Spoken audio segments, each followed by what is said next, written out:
समाज की शक्ति से कैसे देश की शक्ति बढ़ती है, ये हमने मन की बात के अलग-अलग एपिसोड में देखा है, समझा है और मैंने अनुभव किया है, स्वीकार भी किया है। मुझे वो दिन याद है जब हमने मन की बात में भारत के पारंपरिक खेलों को प्रोत्साहन की बात की थी। तुरंत उस समय देश में एक लहर सी उठ गई भारतीय खेलों के जुड़ने की, इनमें रमने की, इन्हें सीखने की। मन की बात में जब भारतीय खिलौनों की बात हुई तो देश के लोगों ने इसे भी हाथों हाथ बढ़ावा दे दिया। अब तो भारतीय खिलौनों का इतना क्रेज हो गया है कि विदेशों में भी इनकी डिमांड बहुत बढ़ रही है। जब मन की बात में हमने स्टोरी टेलिंग की भारतीय विधाओं पर बात की तो इसकी प्रसिद्धि भी दूर दूर तक पहुंच गई। लोग ज्यादा से ज्यादा भारतीय स्टोरी टेलिंग की विधाओं की तरफ आकर्षित होने लगे। साथियों, आपको याद होगा सरदार पटेल की जयंती यानी एकता दिवस के अवसर पर मन की बात में हमने 3 कॉम्पिटिशन्स की बात की थी। ये प्रतियोगिताएं देशभक्ति पर गीत, लोरी और रंगोली इससे जुड़ी थी। मुझे ये बताते हुए खुशी है देश भर के 700 से अधिक जिलों के 5 लाख से अधिक लोगों ने बढ़ चढ़ करके इसमें हिस्सा लिया है। बच्चे, बड़े, बुजुर्ग सभी ने इसमें बढ़ चढ़कर भागीदारी की और 20 से अधिक भाषाओं में अपनी एंट्रीज भेजी है। इन कॉम्पिटिशन्स में भाग लेने वाले सभी प्रतिभागियों को मेरी ओर से बहुत बहुत बधाई है। आप में से हर कोई अपने आप में एक चैंपियन है, कला साधक है। आप सभी ने यह दिखाया है कि अपने देश की विविधता और संस्कृति के लिए आपके हृदय में कितना प्रेम है।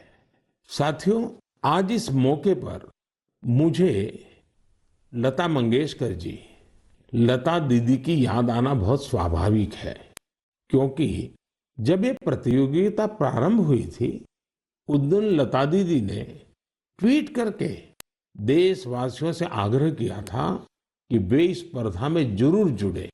साथियों, लोरी राइटिंग कंपटीशन में पहला पुरस्कार कर्नाटका के चामराजनगर जिले के B.M. मंजुनाथ जी ने जीता है। इन्हें ये पुरस्कार कन्नड़ में लिखी उनकी लोरी मलगू कंदा के लिए मिला है। इसे लिखने की प्रेरणा इन्हें अपनी माँ और दादी के गाए लोरी गीतों से मिली। आप इसे सुनेंगे तो आपको भी आनंद आएगा।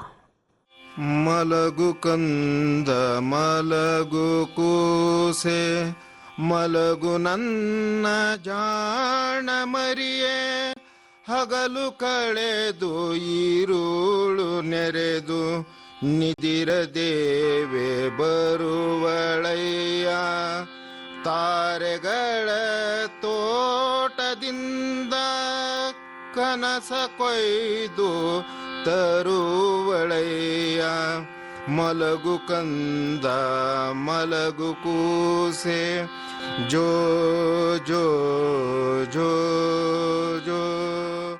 असम में कामरूप जिले के रहने वाले दिनेश गोवाला जी ने इस प्रतियोगिता में सेकंड प्राइज जीता है। इन्होंने जो लोरी लिखी है उसमें स्थानीय मिट्टी और मेटल के बर्तन बनाने वाले कारीगरों के पॉपुलर क्राफ्ट की छाप है। कोहार कोकाए मुनाती आनीसे मुनाती आसेनो की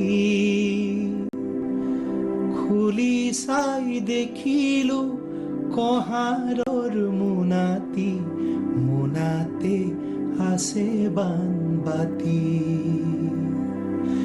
हमारे मोइनाय कोहारो खुदी साय किनुई बानबाती।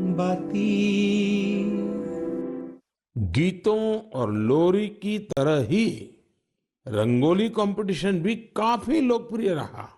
इसमें हिस्सा लेने वालों ने एक से बढ़कर एक सुंदर रंगोली बनाकर भेजी।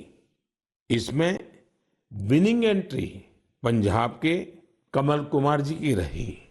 इन्होंने नेताजी सुभाष चंद्र बोस और अमर शहीद वीर भगत सिंह की बहुत ही सुंदर रंगोली बनाई। महाराष्ट्र के सांगली के सचिन नरेंद्र अवसारी जी ने अपनी रंगोली में जलियांवाला बाग, उसका नरसंहार और शहीद उधम सिंह की बहादुरी को प्रदर्शित किया। गोवा के रहने वाले गुरुदत्त वांटेकर जी ने गांधी जी की रंगोली बनाई, जबकि पुडुचेरी के मालातिसेल्वन जी ने भी आजादी के कई महान सेनानियों पर अपना फोकस रखा। देशभक्ति गीत प्रतियोगिता की विजेता टी विजय दुर्गा जी आंध्र प्रदेश की हैं। उन्होंने तेलुगु में अपनी एंट्री भेजी थी। वे अपने क्षेत्र के प्रसिद्ध स्वतंत्रता सेनानी नरसिम्हा रेड्डी गारू जी से काफी प्रेरित रही है। आप भी सुनिए विजय दुर्गा जी की एंट्री का यह हिस्सा। రేనాటి సూర్యుడా వీర నరసింహుడా భారత స్వాతంత్ర సమరపు అంకురానివి నీవురా అంకుశానివి నీవురా అంకుశానివి నీవురా తెల్లదొరల నీతి లేని నిరంకుశపు దమన కాండకు సలసలమని మరిగిన నీ నెత్తుటి ఎర్రని కాకలు రేనాటి సూర్యుడా వీర నరసింహుడా। तेलुगु के बाद अब मैं आपको मैथिली में एक क्लिप सुनाता हूं। इसे दीपक वत्स जी ने भेजा है। उन्होंने भी इस प्रतियोगिता में पुरस्कार जीता है। भारत दुनियाक शान छैयो भैया, हमर देश महान छै। तीन बगल छै समुद्र से घेरल, उत्तर में कैलाश बलवान छै। गंगा यमुना कृष्णा कावेरी कोसी कमला बलान छै। हमर देश महान छैयो भैया, तिरंगे में बसल प्राण छै। साथियों, मुझे उम्मीद है आपको ये पसंद आई होगी। प्रतियोगिता में आई इस तरह की एंट्रीज की लिस्ट बहुत लंबी है। आप संस्कृति मंत्रालय की वेबसाइट पर जाकर इन्हें अपने परिवार के साथ देखें और सुनें। आपको बहुत प्रेरणा मिलेगी।